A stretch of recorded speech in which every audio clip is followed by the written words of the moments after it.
দাম্পত্য জীবন সুখময় করতে চাইলে 1 নম্বরে স্যাক্রিফাইস, 2 নম্বরে ঝগড়াকে আমরা কি বলে দিছি আজকে, ভুলে গেছি, ঝগড়াকে কি বলবো, নো। 3 নম্বর, দাম্পত্য জীবন সুখময় করতে চাইলে দাম্পত্য জীবনের কোনো গোপন কথা কারোর সাথে শেয়ার করা যাবে না। এটা কবিরা গুনাহ, এটাকে হারাম বলে ঘোষণা দিয়েছে কে? এটাকে বিষ্ণু বলেছেন আযমুল আমানা। স্বামী স্ত্রীর মধ্যে যে অন্তরঙ্গ মুহূর্ত কাটে, এই মুহূর্তগুলোর কথা কারোর সাথে শেয়ার করা যাবে? নীলফামারীর যুবক ভাইরা চিল্লায় বলে, এগুলো শেয়ার করা যাবে? বিষ্ণু বললেন খবরদার, এটা আযমুল আমানা। স্বামীর সবকিছু স্ত্রীর কাছে আমানত, স্ত্রীর সবকিছু স্বামীর কাছে আমানত। আবার বিষ্ণু বলেছেন, যারা স্বামী স্ত্রীর গোপন দাম্পত্য জীবনের কথা অন্যের কাছে শেয়ার করে দেয়, তারা হলো আশারুন নাস, পৃথিবীর মধ্যে সবচাইতে নিকৃষ্ট মানুষ।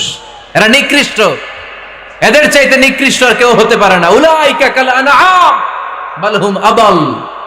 এরা পশুর চাইতেও নিকৃষ্ট, যারা স্বামী স্ত্রীর প্রাইভেট কথা, পার্সোনাল কথা মানুষের কাছে বলে বেড়ায়। আর সিবাউ হারাম, এই গোপনীয় সব কথাগুলোকে অন্যের কাছে প্রকাশ করা হারাম করেছে কে? চিল্লায় বলতে হবে কে?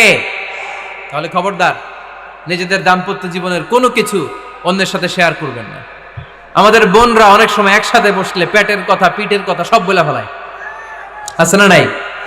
না বোনেরা, সব শেয়ার করলেও আপনাদের দাম্পত্য জীবনের কোনো কথা কখনো কারোর সাথে শেয়ার করতে পারবেন না। 4 নম্বর ফর্মুলা হচ্ছে অহেতুক সন্দেহ পরিহার করতে হবে। অনেক স্ত্রী আছে স্বামীরা খালি সন্দেহ করে, আছে না নাই? নীলফামারীতে এই সমস্যা নাই, আছে? এই যে ভুক্তভোগী পাওয়া গেছে, আছে না নাই? আছে, খালি সন্দেহ করে। এই তুমি ওদিকে তাকাইলে কেন, ওই বেটির দিকে তাকাইলে কেন, এই তোমার মোবাইল দাও, কারে ফোন দিলা দেখি, এই ফেসবুকের পাসওয়ার্ড দাও দেখি কি করছে, দেখি মেসেঞ্জারে কার সাথে চ্যাটিং করছে, আছে না নাই? এই যে অহেতুক সন্দেহ আপনার ফ্যামিলিটারে জাহান্নামের টুকরা বানায় দিবে। আবার অনেক স্বামী আছে স্ত্রীকে খালি সন্দেহ করে, এদিকে তাকালে সন্দেহ করে, ওদিকে তাকালে সন্দেহ করে, বাসায় থাকলেও সন্দেহ, বাইরে গেলেও সন্দেহ, এরকম আছে না নাই? না, অহেতুক সন্দেহ এটা পরিহার করবেন। এই সন্দেহ খুব খারাপ জিনিস। আমি ব্যক্তিগতভাবে অনেক কেস এরকম হ্যান্ডেল করেছি। এসে বলে হুজুর খালি সন্দেহ করে, এটা একটা রোগ। এটা কি? আপনার ফ্যামিলিটারে শেষ করে দেবে। এজন্য অহেতুক সন্দেহ পরিহার করবেন। হ্যাঁ, সত্যি যদি পরকীয়ার কোনো ঘটনা ঘটে থাকে ওটা নিয়ে বসেন, ফেস টু ফেস কথা বলেন, ফ্যামিলি মিটিং করেন, সরাসরি সেটেল করার চেষ্টা করেন। কিন্তু অহেতুক সন্দেহ একটা রোগ। এই রোগ থেকে আল্লাহ তুমি দাম্পত্য জীবনকে বাঁচাও। আমরা আওয়াজ করে পড়বো আমিন। 5 নাম্বার, স্বামী স্ত্রী একে অপরকে আল্লাহর বিধান স্মরণ করায় দিবে। স্বামী যদি ফজরের সময় ঘুমায় থাকে, স্ত্রী ডেকে দেওয়ার দরকার আছে না নাই? আবার স্ত্রী যদি ঘুমায় থাকে, স্বামীর ডেকে দেওয়ার দরকার আছে না নাই? কোন স্বামী যাবে জান্নাতে, তার স্ত্রী যাবে জাহান্নামে। আবার স্ত্রী হবে জান্নাতি, স্বামী যাবে জাহান্নামে। এরকম আমরা চাই নাকি? আমরা যখন জান্নাতে যাব, আমার স্ত্রীর হাত ধরে একসাথে জান্নাতে ঢুকতে চাই, ঠিক কি না? আবার আমার স্ত্রী যখন জান্নাতে যাবে, সে একা ঢুকতে পছন্দ করবে? এজন্য আমরা দুনিয়াতে যেমনি এক ছাদের নিচে, এক জায়গায়, এক বাড়িতে, জান্নাতেও আমরা এক বাড়িতে থাকতে চাই। আওয়াজ করে বলতে হবে ঠিক কি না? এজন্য গবেষকরা বলেছে, স্বামী স্ত্রীর ভালোবাসাটাকে তারা বলে লাভ পিরামিড। কি পিরামিড? লাভ পিরামিড। এই ত্রিভুজ আকৃতির। কি রে ভাই? আচ্ছা, লাভ পিরামিড, ত্রিভুজ আকৃতির, ট্রায়াঙ্গেল। আপনারা ত্রিভুজ চিনেন? কথা কয় না। ত্রিভুজের কয় কোণা? কয় কোণা? 3 কোণা। এই যে এরকম, তাই না? এজন্য স্বামী স্ত্রীর ভালোবাসাটাকে বলে লাভ পিরামিড। উপরে এরকম সমুচার মতো না, উপরে থাকে আল্লাহ, আর ডানে স্বামী, বায়ে স্ত্রী। এই 2 কোণায় স্বামী স্ত্রী, আর উপরের কোণায় আল্লাহ। স্বামী স্ত্রী যদি আল্লাহর আনুগত্যের দিকে যেতে চায়, যতই তারা, the couple come to Allah, they come closer to each other. তারা যদি আল্লাহর কাছাকাছি যায়, তারা নিজেরাও কাছাকাছি হয়, ঠিক কিনা? তারা আল্লাহর কাছে যেতে যেতে যেতে যেতে আল্লাহর ইবাদতে যদি একেবারে আল্লাহর কাছে চলে যায়, তারা নিজেরাও কাছাকাছি চলে যায়, ঠিক কিনা? আর তারা আল্লাহর আনুগত্য থেকে যত দূরে সরে, তারা নিজেরাও নিজেদের থেকে তত দূরে সরে পড়ে। চিল্লায় বলেন ঠিক কিনা? লাভ পিরামিড এটা। এজন্য the closer the couple comes to Allah, the closer the couple comes to each other. Couple স্বামী স্ত্রী আল্লাহর ভালোবাসা নিজের মধ্যে যত গাঢ় করবে, আল্লাহর আনুগত্য যত বেশি করবে, আল্লাহর ইবাদত যত করবে, নিজেরাও তত কাছাকাছি আসবে। আর আল্লাহরে যত ভুলবে, নিজেদের মধ্যে বড় বড় ফারাক করে দিবে কে? তাহলে এই 5টা বিষয় স্বামী স্ত্রীর উভয়ের উপর বর্তায়। এগুলো মেনে চললে দাম্পত্য জীবনকে সুখময় করে দিবে কে? আল্লাহ। এবার আমরা শুনবো আমাদের বোনদেরকে, যে ডান দিকে আমি শুনলাম আমাদের বোনদের বিশাল প্যান্ডেল আছে না নাই? আচ্ছা, আজকে বোনদের দিয়ে শুরু করি। স্ত্রীদেরকে আল্লাহ কি দায়িত্ব দিয়েছে একটা ফ্যামিলিকে সুন্দর করতে, একটা দাম্পত্য জীবনকে সুন্দর করতে? স্ত্রীর 1 নম্বর দায়িত্ব হচ্ছে she should make a comfort to her husband. স্ত্রীর উচিত স্বামীর জন্য ঘরটাকে প্রশান্তির নীর বানিয়ে রাখা। কি বানিয়ে রাখা? প্রশান্তির নীর। স্ত্রী হওয়া উচিত এমন যাকে দেখলে স্বামীর চোখ জুড়ায়, স্বামীর প্রাণ জুড়িয়ে যায়, স্বামীর হৃদয়টা ঠান্ডা হয়ে যায়, ঠিক কিনা? আর স্ত্রীর দিকে তাকালে যদি মেজাজ গরম হয়ে যায়, মেজাজ খিটখিটে হয়ে যায়, ঝামেলা আছে না নাই? ঝামেলা আছে।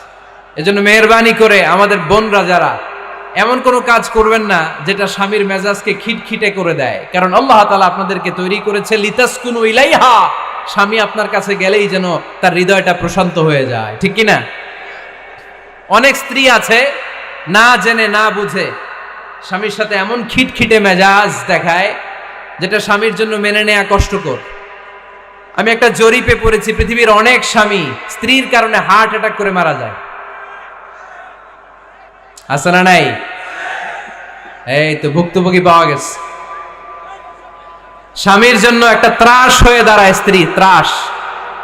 অনেক স্বামী আছে স্ত্রীর এরকম আচরণের কারণে, অতিরিক্ত প্রেসার ক্রিয়েট করার কারণে স্ত্রীদেরকে ভয় পায়। অবশ্য নীলফামারীর কোনো স্বামী তার স্ত্রীরে ভয় পায় না। ভয় পায়? স্ত্রীরে ভয় পান কে কে দেখি?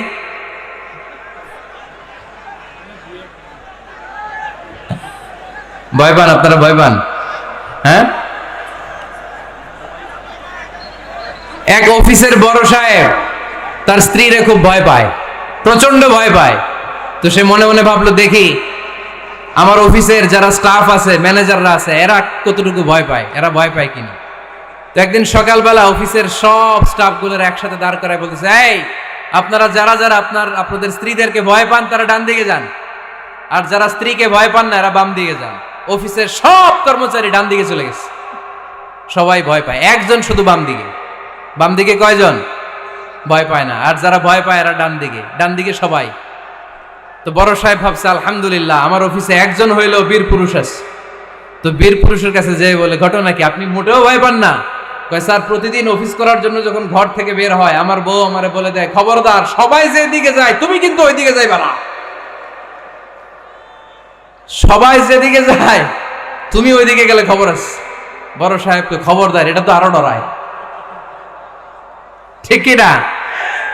এজন্য বোনদেরকে বলবো, লিতাসকুনু ইলাইহা, এমন ভাবে আপনি আপনার স্বামীর সামনে নিজেকে প্রেজেন্ট করেন যাকে আপনাকে দেখলে আপনার স্বামীর চোখ জুড়িয়ে যায়, হৃদয়টা প্রশান্ত হয়ে যায়, আপনাকে দেখলেই আপনাকে ভালোবাসতে মনে চায়, ঠিক কিনা? এজন্য রব্বুল আলামিন বলেন, আমি নারীদেরকে তৈরি করেছি লিতাসকুনু ইলাইহা, যেন পুরুষেরা স্ত্রীদের সংস্পর্শ যখন পায় পুরুষদের হৃদয়টারে প্রশান্ত করে দেয় কে? রব্বুল আলামিন বলেছেন, খাদিজার জন্য জান্নাতে আমি এমন একটা ঘর বানিয়েছি যেই ঘরের মধ্যে কোনো বিশৃঙ্খলা নাই। খাদিজার জন্য জান্নাতে এমন একটা প্রাসাদ আমি বানিয়েছি যেই প্রাসাদের মধ্যে কোনো আওয়াজ নাই, কোনো কোলাহল নাই। কুরাইশদের মাঝে যখন দাওয়াত দিতেন সব বিশৃঙ্খলা, ঝামেলা, গোলমাল শেষ করে রাতের বেলায় যখন খাদিজার ঘরে বিশ্বনবী ঢুকতেন, বিশ্বনবীর হৃদয়টারে প্রশান্ত করে দিত কে? আম্মাজান খাদিজা বিশ্বনবী সাল্লাল্লাহু আলাইহি ওয়াসাল্লামের জন্য এমন ঘর উপহার দিয়েছেন যেই ঘরে বিশ্বনবী আসলে বিশ্বনবীর হৃদয়টা ঠান্ডা হয়ে যেত। সুবহানাল্লাহ পড়েন। অনেক স্ত্রী আছে স্বামী ঘরে ঢুকলেই ঘরে আটা নাই, রুটি নাই, চাল নাই, ডাল নাই, এটা লাগবে ওইটা লাগবে, ওখানে যেতে হবে, একটার পর একটা ফিরিস্তি বলে বেড়ায়, আছে না নাই? না, এটা করবেন না। আপনার কি লাগবে এই সব দায়িত্ব আল্লাহ তাআলা স্বামীকে দিয়েছে, স্বামীকে জানাবেন। তবে ধীরে সুস্থে, ধীরে সুস্থে স্বামীর জন্য ঘরটাকে এমন করে রাখতে হবে যেন ঘরে ঢুকলেই স্বামীর হৃদয়টারে প্রশান্ত করে দেয় কে? এজন্য স্ত্রীর প্রথম দায়িত্ব ঘরটারে প্রশান্তির নীড় বানানো। এখানে কি আবার কি